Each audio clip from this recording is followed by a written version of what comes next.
what I thought had happened was I thought I had been shot. And I was very surprised that I couldn't see where the bullet had come through, because I knew they would make a hole in the glass, obviously. The pain was in the very center of my abdomen, pretty much, and it was inside, not on the outside. This doctor got me up off the floor and onto the bed, and he examined me, and he knew exactly what was wrong. He said, "You've perforated your duodenum." He said that I would be taken to a hospital and that I would have surgery right away. I'd be in the hospital for about 4 weeks. Then I would be able to get on a plane and go home. Taken up to the 3rd floor of that hospital. The ride actually turned out to be very painful, because I was in kind of bad shape by the time we got to Cochin. We were expecting immediately to be going to surgery. And that's what we'd been told by the doctor at the hotel, the 2 doctors in the emergency room. After several hours, the pain had gotten excruciating. For several hours now, I felt that the only thing that kept me from death was an intense desire to live. And that all as I had to do to die was to stop trying to live. I felt like death was right there. It's hard to describe it. Just imagine that, like, you're hanging over a pit by your fingers, hanging onto the edge, and all you have to do is let go, and you're in the pit.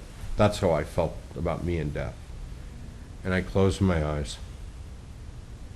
I didn't try and breathe anymore. And I went unconscious. Now, during that 3 days, my body was in a freezer, but something incredible happened in my life. That moment when I was hit by that car, and the moment of blank and darkness, I never thought about anything else but fear of that moment, because this is a sphere of darkness, as if you are in this center of this sphere, and this sphere presses and presses, and you are in total nothingness, darkness, total dark, so black, so unbelievably that it's beyond description. But when my body hit that sidewalk, I felt that I kept falling. It seemed to me as if a hole actually opened up in the sidewalk, and I was now falling in darkness, as if I was falling down a well. And I looked up, and I would see a light at the top, but the light kept getting smaller and smaller. I actually thought that it was the surface of the sidewalk, but then I realized it was a light like a star that was getting more dim as I fell further. And all of a sudden I was in total blackness. And I began to slow down, and I felt as if I was hovering at that point in what I would later describe as a black bottomless pit. I awoke from my unconsciousness. I don't know. Obviously, I don't know how long I was unconscious. It was some minutes, probably. And I was standing next to the bed, and I was absolutely clear about the situation that I was in. So I was worried about the perforation in my stomach, but it didn't hurt. You know, I was worried about getting an operation, but right now I didn't need an operation. I was confused because I felt more real, more alive, more physically acute in all 5 senses than I'd ever felt my whole life. Then, right then, I heard people calling me by name in English outside the room, and they were saying, "Howard, hurry up, come with us quickly, let's go."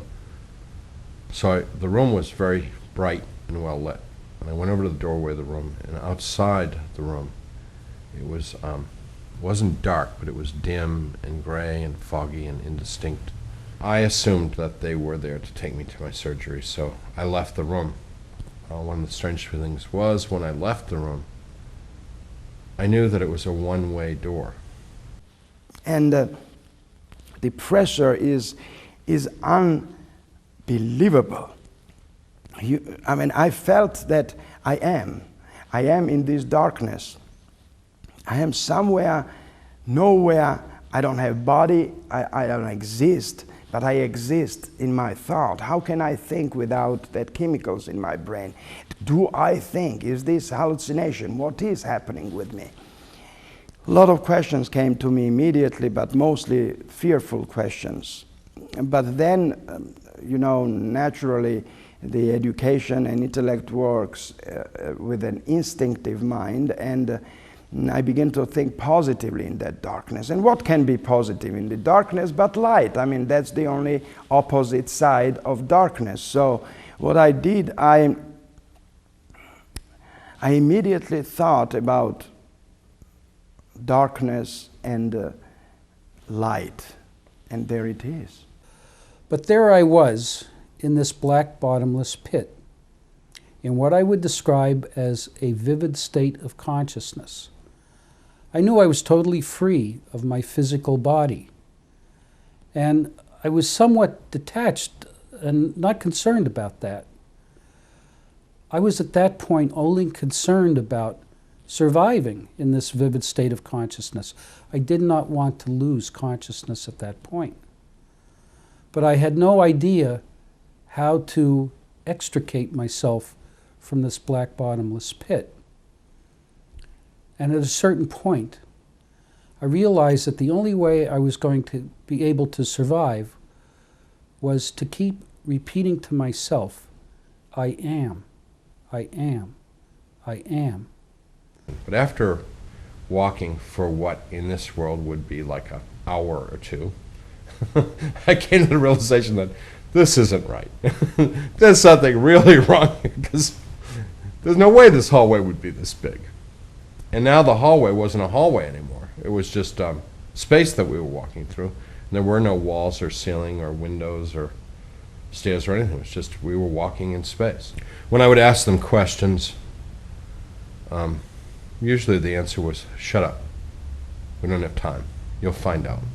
Don't ask questions. Be quiet. There's more and more people, and it's gone from dim to just plain dark. Absence of light. The people have gotten really rude now. And people are talking about me. And when I would say, like, are you talking about me? They'd just like hush up, or someone would say, shh, don't let them hear you. Stuff like that. Getting really paranoid. They said, you're almost there, and they started to push and pull me in the direction that we'd been going. And so I tried to resist them. And the more I resisted, the more they fought, pushing and pulling. And then they were beginning to hurt me, so I was trying to hurt them back by punching them and kicking them, and they were mostly scratching and biting at first. I'm not saying that I brought that little hall into darkness. I'm saying that I saw it. I directed my attention to that little bitty hole in the darkness, in this sphere of the darkness that I saw, this little hole. And the light was beyond that darkness. This light was not coming in. This light was beyond the darkness. And another question, I don't have eyes. How can I see? If I don't see it through eyes, it means I see it through mind. I felt the sensation that I was moving up out of this black bottomless pit. And at a certain point, all of a sudden, I felt myself sitting up. And as I sat up, I realized I was in an ambulance, and there was an EMT who was just in front of me, and he was kind of working through me.